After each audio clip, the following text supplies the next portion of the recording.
So, what are the benefits of incorporating a company in Singapore? Let's have a look in this session. So, the first point is about corporate tax rate in Singapore, which is at 17% of the profit. So, you take your income of the company, you deduct the relevant expenses, and whatever is the profit, on that 17% tax is charged by the government authorities. In Asia Pacific region, this tax rate for many countries is around 25 to 40%, and in some cases it can go as high as 45%. As you can see, the corporate tax rate in Singapore is quite low. Additionally, Singapore government also offers tax exemption for newly incorporated companies so that they can get some incentive and some money to reinvest in their business. As you can see on this table here, for a company, for a newly started company which has around $300,000 profit, the amount of tax payable is around $29,000, which is around 9.9%. This exemption is available for the first 3 years after incorporation. The next point is about the taxation of dividends. Now, once you start running your company, you will calculate the net profit, and after paying the taxes, whatever amount remains, that you can distribute to the shareholders by way of a dividend. This dividend is not taxed in Singapore in the hands of the resident individuals. So if you receive dividend, it is tax free in Singapore. Whereas in Asia Pacific region, in many countries, this dividend is taxed in the personal income tax return of the residents of that country. So in a way, it results into double taxation, which is not a problem in Singapore here. The next point is gains from sale of property, shares, and financial instruments are considered as capital gains, and these are 100% exempted from tax. Why this is important for you is if you incorporate a company and if you grow it to a sizable level, and subsequently if you sell the company or sell some stake in that company, the profit that you will make will not be taxed in Singapore. The next point is Singapore is at the center of a major population centers in the world.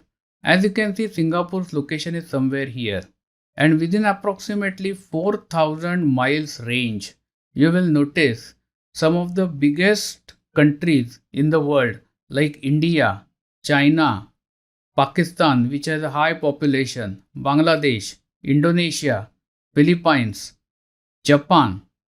As you can see, 60% of the world population stays in this region.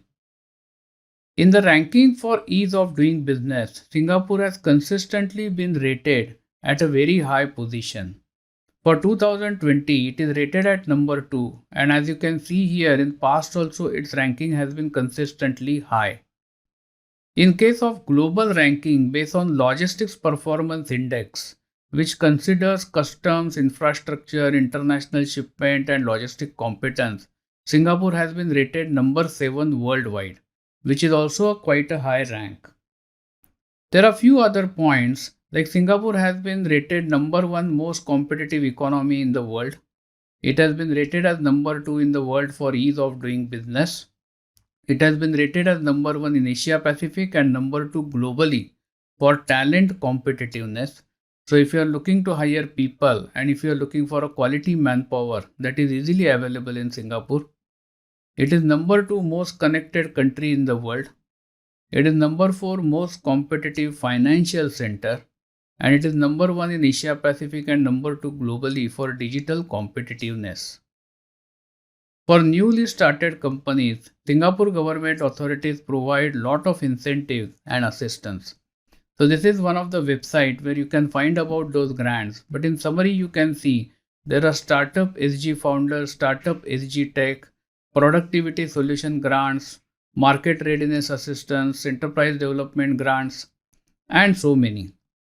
Now many of these grants and assistance are available with the companies in which at least 30% of the capital is with Singapore citizens. However, if you have a suitable partners in Singapore, you can definitely take benefit of these grants. As I just now mentioned, Singapore tops Asia Pacific nations in talent competitiveness. And lastly, Singapore has open immigration policies. As you can see, Singapore population consists of citizens which is 3.5 million, half a million permanent residents. So these are the people who were born in some other country but shifted to Singapore and subsequently made Singapore as their home. And there is a non-resident population of 1.68 million, which consists of employment pass holders, their dependent pass holders, work pass holders, and other work permit holders. Now, obviously, there are policies regarding how many numbers to accept per year. However, the point here is if you like the place and if you decide to make Singapore as home, you can definitely consider and look forward to it. So, these are the key points which I wanted to highlight as to why you should consider incorporating your company in Singapore. Thank you for watching this video. This video was brought to you by Epica Consulting Singapore. Subscribe to our channel today to get notified when new videos are posted.